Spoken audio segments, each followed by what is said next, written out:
ఈ కాలంలో దేవుడు నా హృదయంలో వచ్చిన ఆ వాక్యములు పంచుకోవాలని ఆశపడతా ఉన్నాను. యెహోషువ గ్రంథము 2వ అధ్యాయము 4వ వచనం. ఆ స్త్రీ ఆ ఇద్దరు మనుషులు తోడుకొని వారిని దాచిపెట్టి, మనుషులు నా యుద్ధకు వచ్చిన మాట చదువు. మనుషులు నా యుద్ధకు వచ్చిన మాట నిజమే, వారెక్కడి నుండి వచ్చిరో నేను ఎరగను. చీకటి పడుచుండగా గవిని వేయబడి వేలను ఆ మనుషులు వెలపలికి వెళ్ళిరి. వారెక్కడికి పోయిరో నేను ఎరగను. మీరు వారిని శీఘ్రముగా తరిమితిరా, పట్టుకుందురని చెప్పి. అయితే ఇక్కడ ఒక సంఘటన యెహోషువ టైంలో జరుగుతూ ఉంటుంది. దేవుడు యెహోషువను అభిషేకిస్తాడు. నువ్వు నిబ్బరం కలిగి ధైర్యంగా ఉండు, నేను నీకు తోడై ఉంటాను, నువ్వు జడియకు, బెరువకు, భయపడకు, నువ్వు వెళ్ళు ప్రతి చోట నేను నీకు తోడై ఉంటాను, నీ ఎదుట ఏ మనుషుడు నిలవలేడు, మోషేకు నేను తోడై ఉన్నట్లు నీకు కూడా నేను తోడై ఉంటాను. ఆమేన్, హల్లెలూయా అని చెప్తా ఉంటాడు దేవుడు, బలపరుస్తూ ఉంటాడు యెహోషువను. అయితే యెరికో అనే ఒక పట్టణం వాళ్ళ ఎదురుగుండా వస్తుంది. ఆ పట్టణము చాలా స్ట్రాంగ్గా కట్టబడింది. మనుష్యుడు దాన్ని కూలగొట్టడము చాలా కష్టం. ఈవెన్ రథాలు ఏమన్నా సరే వాటిని పడగొట్టడము చాలా కష్టం. అటువంటప్పుడు యెహోషువకు దేవుడు మంచి ప్రణాళిక ఇస్తాడు. మీరు ఈ విధంగా చేయండి, ఈ విధంగా చేయండి, నేను ఆ పట్టణాన్ని మీకు అప్పగిస్తాను. యెహోషువ ప్రతిదీ కూడా దేవుడు చెప్పినట్టుగా చేస్తాడు. ఆ సమయంలో అసలు యెరికో ఏ విధంగా ఉంది, ఆ పట్టణం వాళ్ళు ఎలా ఉన్నారు తెలుసుకోవడానికి 2 మనుషుల్ని పంపిస్తాడు. వాళ్ళు లోపలికి వెళ్తారు. వెళ్ళడము రాహాబ్ అనే వేశ్య ఇంటికి వెళ్తారు. వాళ్ళు వెళ్ళడము రాజుకు వర్తమానం వస్తుంది, ఎవరో 2 వచ్చారు, వాళ్ళు మన పట్టణాన్ని అంతా వాళ్ళు ఏం చేస్తున్నారు, చూస్తూ ఉన్నారు, మనల్ని పట్టుకోవాలని చూస్తూ ఉన్నారు, మనల్ని నాశనం చేయాలని చూస్తూ ఉన్నారు, ఆ మనుష్యుల్ని నా దగ్గరికి పట్టుకొని రండి అని రాజు వర్తమానం పంపిస్తాడు. ఆయనకు స్పష్టంగా తెలుస్తుంది వాళ్ళు రాహాబు దగ్గర ఉన్నట్టు. రాహాబు వెంటనే వాళ్ళని ఏం చేస్తుందంటే దాచిపెడుతుంది. అంటే మనం ఏ విధంగా ప్రార్థన చేయాలి, ఏమని ప్రార్థన చేయాలి, ఏమని మనము ఆశించాలి, దేనిని మనం పొందుకుంటాము, ఇవన్నీ విషయంలో చాలా స్పష్టంగా అక్కడ మత్తయి సువార్త 6వ అధ్యాయంలో ప్రార్థనను గురించి మనకు రాయబడి ఉంది. యేసు ప్రభు వారు ప్రత్యక్షంగా ఆయన చెప్పడము మనం అక్కడ చూస్తూ ఉన్నాం. ఆయన మాటల్లో కొండ మీద ప్రసంగము తర్వాత ఈ 5వ అధ్యాయము 6వ అధ్యాయం అంతా కూడా ఆయన వచ్చిన ప్రజలందరితో మాట్లాడుతూ ఉన్నాడు. ఏమనంటే మొట్టమొదటిగా 6వ అధ్యాయం 6వ వచనం మనం చదువుదాము. నీవు ప్రార్థన చేయనప్పుడు నీ గదిలోనికి వెళ్ళి తలుపు వేసి రహస్యమందు నీ తండ్రికి ప్రార్థన చెయ్యుము. అప్పుడు రహస్యమందు చూచు నీ తండ్రి నీకు ప్రతిఫలం ఇచ్చును. ఆమేన్, హల్లెలూయా.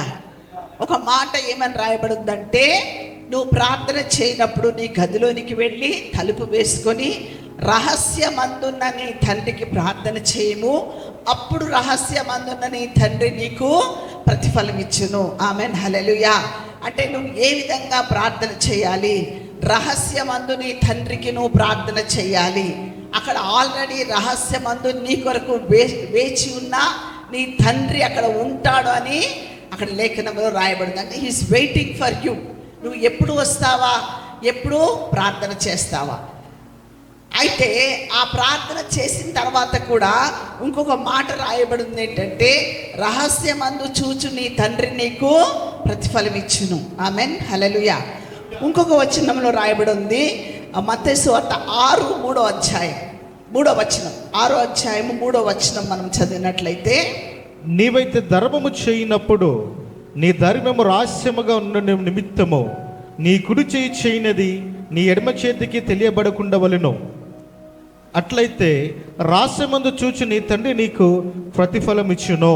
అయితే నువ్వు ధర్మము చేయనప్పుడు కూడా నీ కుడి చేతి చేసింది నీ ఎడమ చేతి కంటే ఇంకొక చేతికి తెలియకూడదు. అంత రహస్యంగా నువ్వు ధర్మము చెయ్యాలి. ఆ విధంగా ధర్మము చేసినట్లయితే, రహస్యంగా చేసినట్లయితే, రహస్యమందు చూచు నీ తండ్రి నీకు అవార్డ్. ఇంగ్లీష్లో ఏమని రాయమందంటే హీ విల్ రివార్డ్ యు అని ఉంది. రివార్డ్, నీకు ఒక రివార్డ్ ఇస్తాడు దేవుడు. ఎప్పుడు? రహస్యంగా ఇస్తాడు. ఇంకొక చోట రాయబడింది చూడండి, 6వ అధ్యాయము 17వ వచనం. ఉపవాసము చేయుచున్నట్లు మనుషులు కనబడల వల్లని కాక రహస్యమందున నీ తండ్రికి కనబడవల్లని నీ ఉపవాసము చేయనప్పుడు నీ తల అంటుకొని నీ ముఖము కడుక్కొనము, అప్పుడు రహస్యమందు చూచుచున్న నీ తండ్రి నీకు ప్రతిఫలం ఇచ్చును. ఇక్కడ కూడా ఉపవాసము చేయనప్పుడు ఏమని రాయబడి ఉంది? ఉపవాసము చేయనప్పుడు మీరు అందరికీ కనబడవల్లని కాకుండా రహస్యమందు మీ తండ్రి మీకు ప్రతిఫలం ఇచ్చినట్టు ఉపవాసము ఉండి ప్రార్థన చేయాలి. ఉపవాసం ఉంటే మనం ప్రార్థన చేస్తాం. ఈ 3 విషయాల్లో కూడా దేవుడు ఒకే విధమును పదే చెప్తా ఉన్నాడు. ఏంటంటే రహస్యముగా మీరు చేయాలి, మనుషులకు కనబడవల్లని చేయకూడదు. మీరు చేసేది మీకు ఏమొస్తుంది తర్వాత అంటే రివార్డ్ వస్తుంది. ఎవరిస్తారు ఆ రివార్డ్ అంటే పరలోకమందున్న మీ తండ్రి. ఆమేన్, హల్లెలూయా. మీ అబ్రహాము దేవుని నమ్మెను, అది అతనికి నీతిగా ఎంచబడింది. ఆ సమయంలో ఆ కాలంలో 1000 మంది ఉన్నారు, కానీ అబ్రహామును ఒక్కడనే దేవుడు మాట్లాడి, ఆ ఒక్కడే దేవుణ్ణి నమ్మిండు. నిరీక్షణకు ఆధారం లేనప్పుడు దేవుడు చెప్తాడు, నువ్వు లేచి వెళ్ళు ఫలానా చోటుకి అని కూడా. చోటు ఎక్కడికి వెళ్ళాలో చెప్పడు, ఏ స్థలంకి వెళ్ళాలో చెప్పడు. అయినా సరే నువ్వు లేచి వెళ్ళు అంటే వెళ్ళి. అందుకే అబ్రహాము దేవుని నమ్మెను, అది అతనికి నీతిగా ఎంచబడను. ఇక్కడ విశ్వాసము విషయంలో నీకు అన్నీ తెలియదు, దేవుని గురించిన సమస్త జ్ఞానము నీకు తెలియదు. ఆయన పరిపూర్ణుడు, సంపూర్ణుడు. ఒకవేళ ఆయన ప్రేమామయుడని నీకు అర్థమవుతుంది. ఆయనకి ఎంత ప్రేమ ఉందో నువ్వు కనుక్కోలేవు. ప్రేమ యొక్క టేస్ట్ చాలా తక్కువగా, చిన్నగా సిలువలో మనం చూస్తాం. దేవుని ప్రేమ, దేవుడు లోకమును ఎంతో ప్రేమించానంటాడు. ఒక మాట అంతే, నువ్వు దాన్ని గ్రహించలేవు. అందుకే ఎత్తు గ్రహించలేవు, లోతు గ్రహించలేవు, వెడల్పు గ్రహించలేవు. నీకు దేవుని టేస్ట్ తెలియాలంటే ఆయన ప్రేమను గురించిన ప్రత్యక్షత ఆ యొక్క రహస్య స్థలములో దేవుడు నీకు బయలుపరుస్తాడు. సేమ్ యెషయా అలాగా 5 గ్రంథాల్లో ఆయన వాళ్లకు శ్రమ, ఇశ్రాయేలీయులకు శ్రమ, అది శ్రమ, ఇది శ్రమ అని మొత్తం రాసిస్తాడు. 5వ అధ్యాయంలో ఆయన కనులెత్తి చూసినప్పుడు దేవుని యొక్క ప్రత్యక్షత కనబడుతుంటుంది. ఆయనకు కెరూబు సెరూబుల మీద ఆసీనుడైన దేవుడు కనబడతా ఉంటాడు. ఆయన యొక్క అంగీల అంచు ఆ మందిరం యొక్క గుమ్మములను తాకుతూ ఉంటుంది, ఒకటి తాకుతుంటుంది అంతే. దేవుని సన్నిధిని మీద ప్రకాశించినప్పుడు యెషయా ఏం చేస్తాడంటే సాగిల పడతాడు, బోర్లుగా పడతాడు. ప్రభువా, అయ్యో నేను పాపిని, నీ యొక్క సన్నిధానం నుంచి ఒక అగ్ని కణము తీసుకొచ్చి నా పెదవులు ముట్టు ప్రభువా, నన్ను పరిశుద్ధునిగా చేయంటాడు. ఏంటి ఆ మార్పు అంటే నీ రహస్యంగా ఉన్న నీ పద్ధతి, నీ పరిస్థితి కనబడుతుంది. నువ్వు ఏమనుకుంటావంటే అయ్యో నాకు శ్రమ, వాళ్ళకు కాదు ప్రభువా నన్ను మార్చు. అందుకే బైబిల్లో రాయబడి ఉంది, ఉత్తమమును అనుకూలమునైన దేవుని చిత్తమేదో పరీక్షించి తెలుసుకొని మీ మనస్సు మార్చి రూపాంతరపరచుకోనండి అని. ఆమేన్, హల్లెలూయా. మనస్సు మార్చబడి రూపాంతరపరచబడాలి. దేవుని వాక్యం ఏమనుందంటే, తీర్పు తీర్చు మనుష్యుడా, నువ్వు ఎవడవైనా సరే నిరుత్తరణవై ఉన్నావు. ఎందుకంటే నువ్వు దేని విషయంలో ఎదుటివానికి తీర్పు తీరుస్తున్నావో ఆ విషయంలో నీవు కూడా దోషివై ఉన్నావంటున్నాడు. హల్లెలూయా. ఆ మాటలు వింటే నాకు భయం వచ్చేసింది. నువ్వు అనుకుంటున్నావు నేను ఆల్ రైట్, ఎవ్రీథింగ్ ఫైన్ అని, కానీ నువ్వు కూడా దోషివై ఉన్నావు. నువ్వు కూడా క్రమంలో ఎట్లా ఉన్నావు ఆ యొక్క తీర్పుకు. అందుకే తీర్పు తీర్చే విషయంలో మనం అస్సలు చేతులు పట్టుకోవద్దు. ఎవరికన్నా దుఃఖంలో ఉంటే డోంట్ జడ్జ్ దెమ్. బాధలో ఉంటే వాళ్ళని తీర్పు తీర్చొద్దు. వాళ్ళు కృంగినట్లుంటే తీర్పు, నువ్వు ఇట్లా చేసినావు కాబట్టే నీ జీవితం ఇట్లా అనవద్దు. నువ్వు ఎవరు అనడానికి? Who are you to tell? ఎవ్వరు కూడా తీర్పు తీర్చొద్దు. చేతనైతే సహాయం చేయాలి. నీకు స్తోమత లేకపోతే వాళ్ళ కొరకు ప్రార్థన చేయాలి.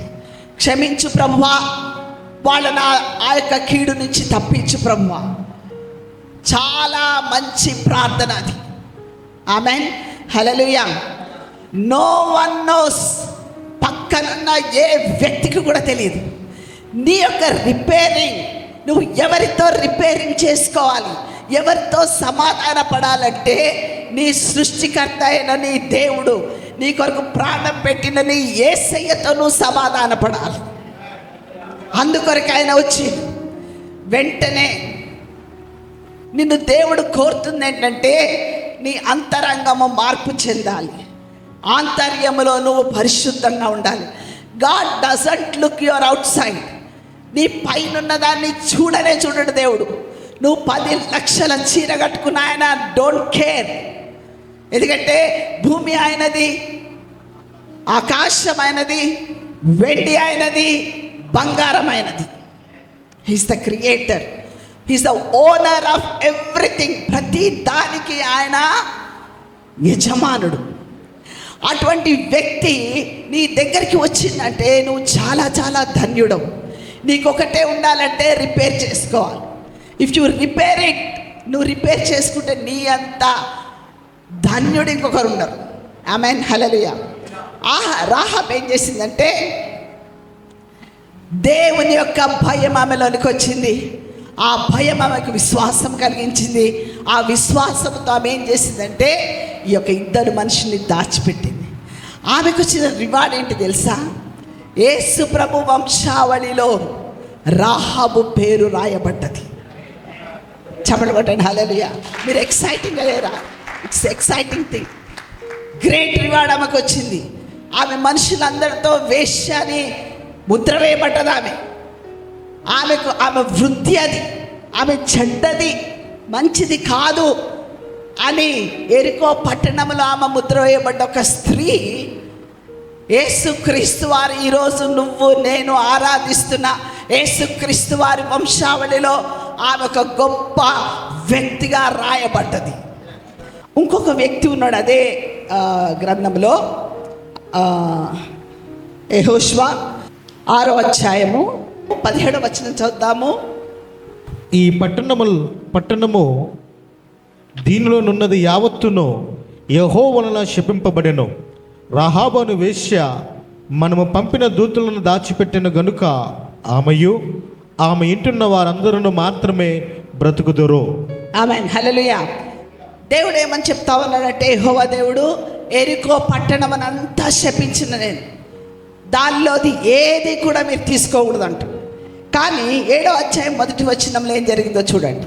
శపితమైన దాని విషయంలో ఇజ్రాయేలు తిరుగుబాటు చేసిరి. ఇట్లనగా యూదా గోత్రములలో జెరహు ముని మనవుడును జబ్ది మనవుడును కర్మీ కుమారుడైన ఆకాను శపితము చేయమన్న దానిలో కొంతము తీసుకుని గనుక యెహోవా ఇజ్రాయేలు మీద కోపించెను.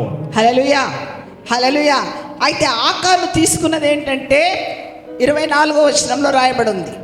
తరువాత యెహోషువయు ఇజ్రాయేల్ అందరూ జెరహు కుమారుడైన ఆకానును ఆ వెండిని పై వస్త్రమును ఆ బంగారు కమ్మిని ఆకాను కుమారులను తీసుకున్నాడమ్మా.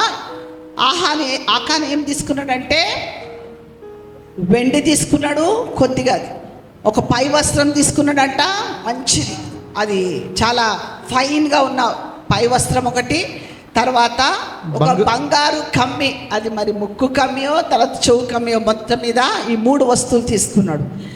దేనిలో నుంచి తీసుకున్నాడు ఆయన? దేవుడు శపించిన దానిని ఆయన తీసుకోవడం జరిగింది. ఆకాను ఎవరంటే ఆయన యొక్క యూదులకు చెందిన, ఇశ్రాయేలీలకు చెందిన ఒక మంచి సైన్య యోధుడు, యుద్ధశూరుడు. అటువంటి వ్యక్తి దేవుని ఎరిగి కూడా దేవుని భయం లేకుండా ఈ యొక్క శపించబడిన దానిలో నుంచి కొంత తీసుకొని దాచిపెట్టుకుంటాడు. ఎక్కడ దాస్తాడు? ఫస్ట్ మనం చెప్పాం కదా, దాచిపెట్టెను. అందరం చెప్తాం, దాచిపెట్టెను. దాచిపెట్టెను అంటే కార్పెట్ కింద పెట్టేస్తాడు. ఎక్కడ పెడతాడో కానీ మొత్తం మీద పెడతాడు. పెట్టగానే పాపం యెహోషువకు తెలియదు, ఎవరికి తెలియదు. ఎవరికి తెలుసు? అది దేవునికి తెలుసు. వీళ్ళు ఏం చేస్తారంటే, మనము ఎరికోనే కూలగొట్టినాం కాబట్టి అక్కడ దగ్గరున్న హాయి అనే ప్రాంతమును ఇట్లా పోయి అట్లా వస్తాం అనుకుంటారు. అట్లా రారు, అందరూ చంపబడతారు. అక్కడ వాళ్ళందరూ తరుముతారు. యెహోషువ ఏమైంది? ఎందుకు ఇంత ఓడిపోతున్నాం? మన జీవితాల్లో ఎందుకు ఓడిపోతున్నాం? మనం అనుకున్నది ఎందుకు జరుగుతలేదు? మనం ఒకటి అనుకుంటే ఇంకోటి జరుగుతుంది. మనం ఇది మంచిగా జరుగుతుందంటే అది వేరేలాగా అవుతుంది. మన అన్నీ కూడా మనకు ఎదురొస్తూ ఉన్నాయి. ఓడిపోతూ ఉన్నాము, దుఃఖిస్తూ ఉన్నాము, అంగలారుస్తూ ఉన్నాము. ఎందుకు? ప్రశ్న ఎందుకు అనేది మనం ఎప్పుడన్నా అంతరంగమును ప్రశ్నించుకున్నట్లయితే దానికి కారణము శపితమైనది మన లోపల దాగి ఉంది. ఇక్కడ ఫిజికల్గా ఆయన శపితమైనది తీసుకొచ్చి గుడారంలో పెట్టుకుంటాడు. కానీ మనము ఈ యుగంలో రక్షణ పొందిన మనము శపితమైన ప్రతి ఆలోచనను, శపించబడ్డ ప్రతి ఉద్దేశములను, శపించబడ్డ ప్రతి విషయాలను, నాట్ ఫిజికల్గా, అంతరంగంలో వాటిని మనము ఉంచుకుంటా ఉన్నాం. ఉదయకాలంలో దేవుడు చెప్తా ఉన్నాడు, ఏదైతే నేను వద్దు అన్ననో దానిని చెయ్యడము మానేయాలి, దానిని మనము దూరం చేయాలి. ఒకవేళ ఆ అవిధేయత ఇంకా మనల్ని వెంబడిస్తున్నట్లయితే, ఎందుకంటే శరీరంలో ఉన్నాము కనుక శరీరం ఏం చేస్తుందంటే ఆత్మకు, అంటే మన లోపలున్న విల్కి వ్యతిరేకంగా పనిచేస్తుంది. నువ్వు చెయ్యొద్దు అని నువ్వు అంటే, దాన్ని నువ్వు జయించాలి అంటే నీకు ఒక సుప్రీం పవర్ తోడు కావాలి. లేకపోతే నువ్వు దానిని ఓడిపోతావు. అది బైబిల్లో చాలా స్పష్టంగా ఉంది. పౌలు భక్తుడు రాస్తూ ఉంటాడు, నేను చెయ్యకూడదు అని అనుకుంటాను, కానీ నా శరీరంలో ఉన్నది నన్ను ఏం చేస్తుందంటే దానినే చేసేటట్టు ప్రేరేపిస్తుంది. మత్తయి సువార్తలో రాయబడింది 23:25 ఏమనుందంటే, మీరు బయట గిన్నెను పళ్ళెమును శుభ్రం చేస్తారు, లోపల ఏముండనిస్తారు? అంత చెడును, మురికినుండనిస్తారు అని ఉంది. ఎవరు చెప్తా ఉన్నారంటే ప్రభువైన యేసుక్రీస్తు వారు చెప్తా ఉన్నారు. బయట శుభ్రం చేస్తారు, బయట బైబిల్ పట్టుకుంటారు, బయట మంచి తెల్ల బట్టలు వేసుకుంటారు, బయట అందరు మిమ్మల్ని పొగుడుతూ ఉంటారు. కానీ అంతరంగం ఎట్లా ఉన్నది? చాలా అజితేంద్రియాలతో నింపబడి ఉందట. అంటే ఫోర్స్ఫుల్గా వేరే వాళ్ళను మోసముతో వాళ్ళ యొక్క ప్రాపర్టీస్ని, వాళ్ళ ధనమును ఆక్యుపై చేస్తే దానినే ఈ అజితేంద్రియం అంటారు. ఎక్స్ట్రారేషన్ అని ఉంది అక్కడ. అది ఆ విధంగా ఉన్నది. తర్వాత మత్తయి సువార్త 15:18 ఏమందంటే, నోటిలోనికి వెళ్ళినది మాత్రమే మనల్ని అపవిత్రపరుస్తుంది, కానీ బయటకు వచ్చినది మాత్రమే అపవిత్రపరుస్తుంది, కానీ నోటిలోనికి వెళ్ళినది ఏది కూడా మిమ్మల్ని అపవిత్రపరచదు. దేవుడు మనల్ని వినికిడిలో ఈ వాక్యంను దీవించును గాక. మీ యొక్క హృదయాల్లో 30 60 100 ఫలము దేవుడు మీకు దయచేయును గాక. God bless you all. వాక్యము మిమ్మల్ని కట్టును గాక. God bless.